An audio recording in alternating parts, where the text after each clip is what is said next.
This podcast is brought to you by the following sponsors.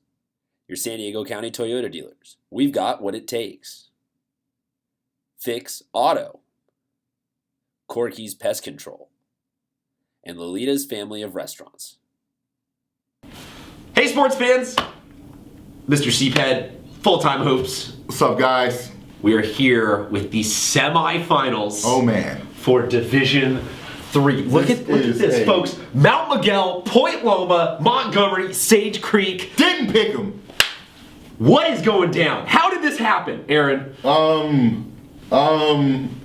This is why you play, folks. Yeah. This is why you play. You got a 9 seed, a 10 seed, a 4 seed, and a 6 seed. Go bleeping figure. Wow. Bedlam. Bedlam. This is what they make 30 for 30s out of. This is where you light your bracket on fire and go, Yeah, oh yeah, there's to hell with it.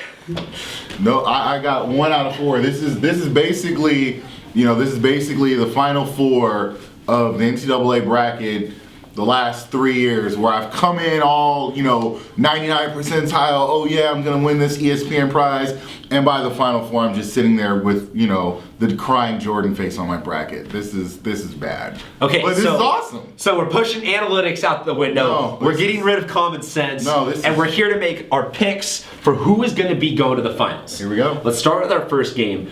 Darien Norwood and Mount Miguel. They're rolling, baby, and they are meeting up with Darnell Johnson and Point Loma. Yeah. Aaron, give me a pick. All right, so, again, you've got two very contrasting styles in this game. You've got the Mount Miguel team that's a bit undersized, but really defends, presses, gets after it. They're not really quite a rebounding team, but Darien Norwood gives them a presence on the board just by his sheer grit and athleticism and length. But with that said, Point Loma may be the last team left in this bracket, well, actually one of two teams left in this bracket that has the guard play to withstand the pressure that they're going to throw at them. Yassine Garam, Dakari Johnson are freshmen, but they've played well beyond their years, throughout this season, and both of them are very seasoned ball handlers. I feel that you take that guard play, and also with the fact that they have a lot of size, but it's not just big blocky size. It's functional. It's effective size. It's effective size. It's functional athleticism.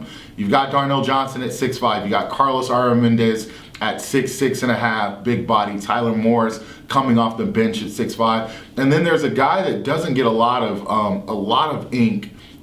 Kyle Johnson from Point Loma. If you guys haven't had a chance to see I believe your exact words last week were he came out of nowhere.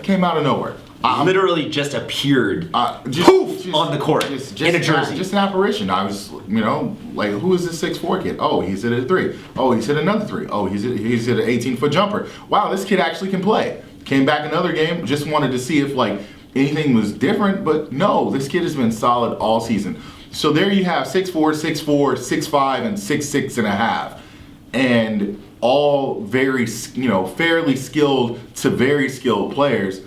I think that's going to be a little bit too much for Mount Miguel to overcome in this one. I'm picking Point Loma, and with the way this bracket has just absolutely disintegrated, they have to be the favorite from here on out. So I'm going with the Pointers. I'm going to agree with you. I'm also going to go with the Pointers. I think that you pretty much mentioned everybody on their roster other than the JV players, so I don't really have anybody specific to break down. I'm a little sad that we didn't get to see them versus Coronado again, but I think that the fact that Point Loma, you look at the margin of victories, and they're scoring more. Yeah. They're winning by more. And you said that Mount Miguel's thing is bring everyone down to the defensive level. When you mix those two styles of a runaway freight train and a kind of defensive team, I like the offensive runaway freight train. That's not to say that Mount Miguel doesn't like to play fast. Not they don't like to play fast, but it's just when you have one style that is demonstrating really, really high-end offense and one style that's we're going to have to bring you down to win. We're going to have to. We can't outscore you in a shootout. Our defense has to become exactly. offense. So I just think that ultimately the possessions will just wind up in Point Loma's favors by the end. I can definitely Pointers are going to be going on to the finals. I'm going to look like an idiot for having picked against them earlier in the season, and I'm going to look like an idiot for picking against them the one time. Point Loma fans, I only picked against you once. You're going to end up wearing a dog suit with some little freckles at the finals game with a little sign that says "Go Pointers." Tommy, how about you? How do you see it? Division 3 first game, Mount Miguel, Point Loma. Mount Miguel, big win against Coronado, surprised me. Congratulations, Matadors, but I think the run ends here. Give me the Pointers. Aaron. Yeah. This other game. Wow. This other game's kind of interesting. This other game is a chance for two schools who do not have basketball-rich traditions to write a very interesting chapter in their school history. Montgomery, Sage Creek. Break it down for me. All right. Well, first of all, Montgomery, kudos to you guys. Didn't see this coming. Your guard play was too much for Carlsbad. The pace that you guys, were able to play at, got things done. So congratulations to you. And as a result, with Sage Creek winning, you get a home game now. Late in the season, which you weren't expected to, and that's a big time advantage.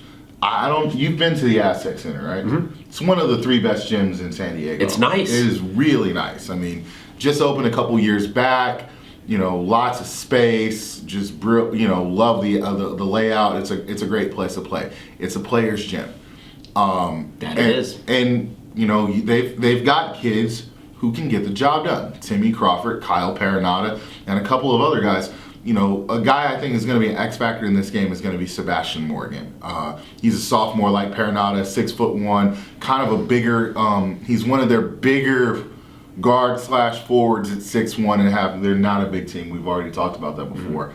But he's an inside-outside presence that I think is going to give Sage Creek a little bit of trouble. Now, Sage Creek comes into this game with a lot of confidence. Look at what they were able to do to the 1 seed. I mean, that's very impressive. Going into Granite Hills and just absolutely. So it proves that cats beat birds. It does prove that cats beat. So Bobcats, which I know what a cat is, got it done. And believe it or not, with all the glowing stuff that I just said about the Aztec Center, their players, and the X Factor, I'm still going with Sage Creek on this one. I'm picking the 10 seed to make a very unprecedented run to the finals. Here's why. Xavier Allison. Carlsbad lacked that one guard who could withstand Timmy Crawford and Kyle Perenata and Cruz pressure. Xavier Allison is a seasoned point guard. He's been there. This is his 2nd year on the varsity, his 4th year in the program. He had a triple-double in their win over Granite Hills. A triple-double, ladies and gentlemen. 20 points, 10 boards, 10 assists. When you have the fact that you have such an experienced player running the point and is effective at negotiating the pressure that the South Bay team will bring, I really do think that everything else becomes a wash. And if you are, if your backcourts cancel each other out, you've got to look in the front court. And that's where Sage Creek has a significant advantage. So I'm going with the Bobcats.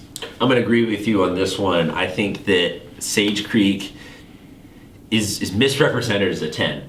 They had a lot of youth. They have a lot of youth on their team this year that is actually getting moments of playing time. So they faltered a little early.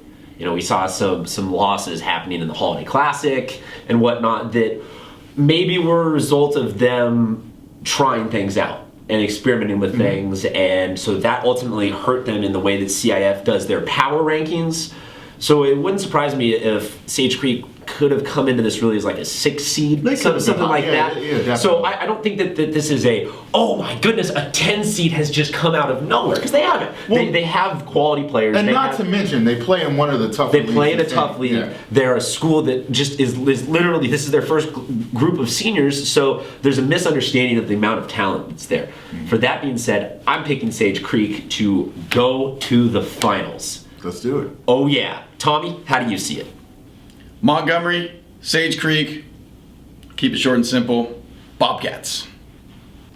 Okay, All right. so we got our picks in. All right. Will this be it, or will none of these teams win, and just the whole bracket gets canceled because it's all bedlam? We don't know. We'll find out though. Yeah. We will find out. These the championship game of this will be played on Saturday. Yep. At USD. We're going to be there. The Slim Jim. We'll be back before then, though, to give you guys all the reaction to these and the breakdown of the game that's yet to come. Yep. So stay tuned with us, and thank you very much for watching all season long, sports fans.